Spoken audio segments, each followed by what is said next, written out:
warahmatullahi wabarakatuh. Waalaikumsalam warahmatullahi wabarakatuh.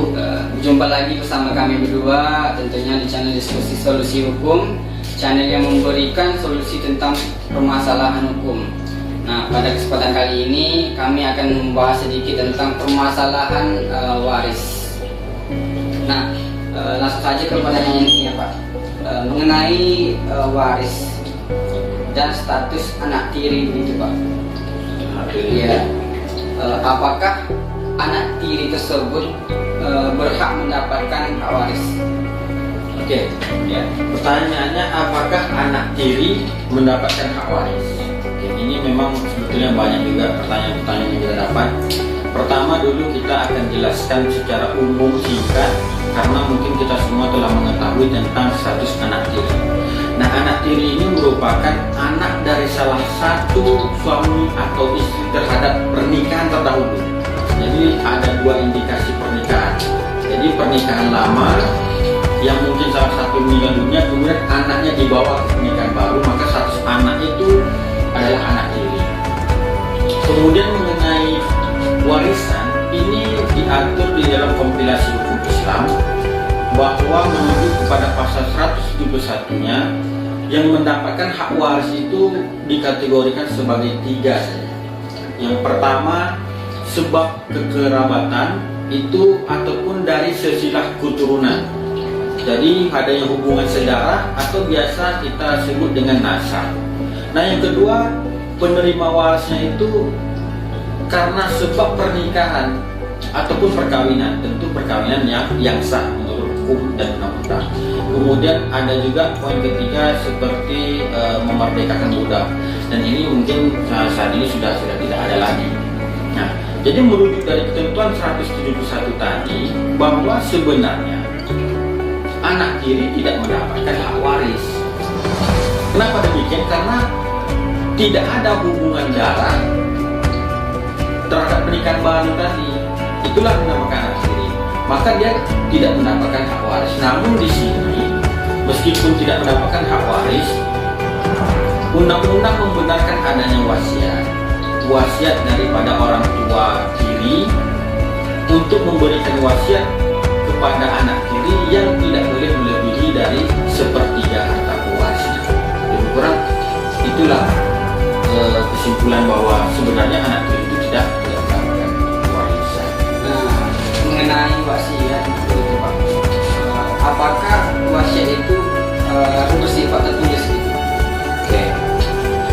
Karena sebenarnya anak tiri tidak mendapatkan warisan, namun diperbolehkan wasiat.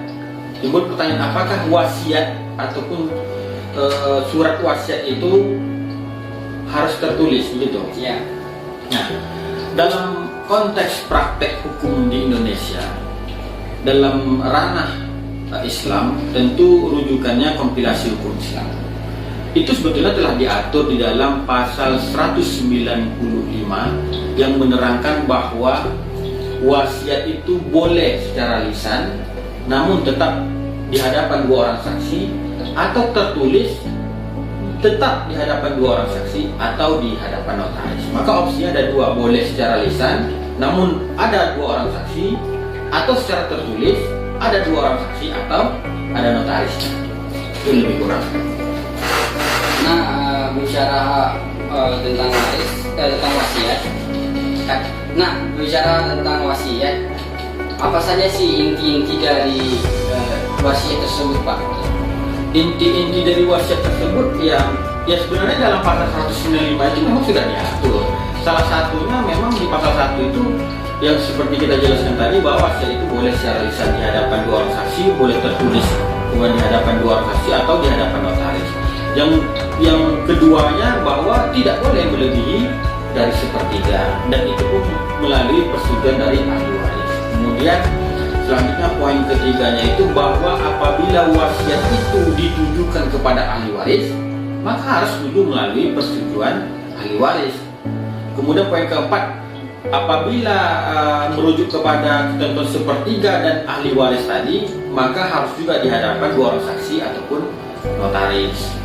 Nah, itu inti. Kemudian kunci dasar dari wasiat itu merujuk kepada pasal 196 bahwa pewasiat wajib secara tegas dan jelas. Wasiat itu ditujukan kepada siapa, diperuntukkan kepada siapa, atau lembaga siapa yang ia wasiatkan. Itu poin-poin inti. Nah, kemudian masalah waris kan ini Pak ya. Apa sih perbedaan antara wasiat dengan hibah? Perbedaan wasiat dengan hibah. Oke. Ini sebetulnya konteksnya sama. Dalam konteks sama ini artinya adanya pemberian harta terhadap salah seorang. Nah, perbedaannya itu sebetulnya hibah ini diberikan sewaktu pemberinya itu masih hidup.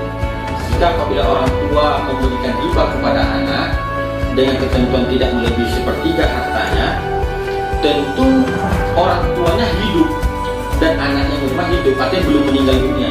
Sedangkan wasiat dibuatkan ketika hidup, namun dipergunakan setelah meninggal dunia. Nah, itu dia menjadikan perbedaan yang signifikannya itu aja. Yang lainnya hampir sama itu.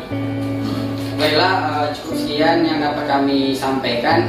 Jika ada pertanyaan-pertanyaan seputar waris, wasiat dan hibah, bisa ditulis di kolom komentar dan bisa juga langsung kirim ke email kami berdua di link deskripsi tersebut. Nah, saya sudahi. Assalamualaikum warahmatullahi wabarakatuh. Waalaikumsalam warahmatullahi wabarakatuh.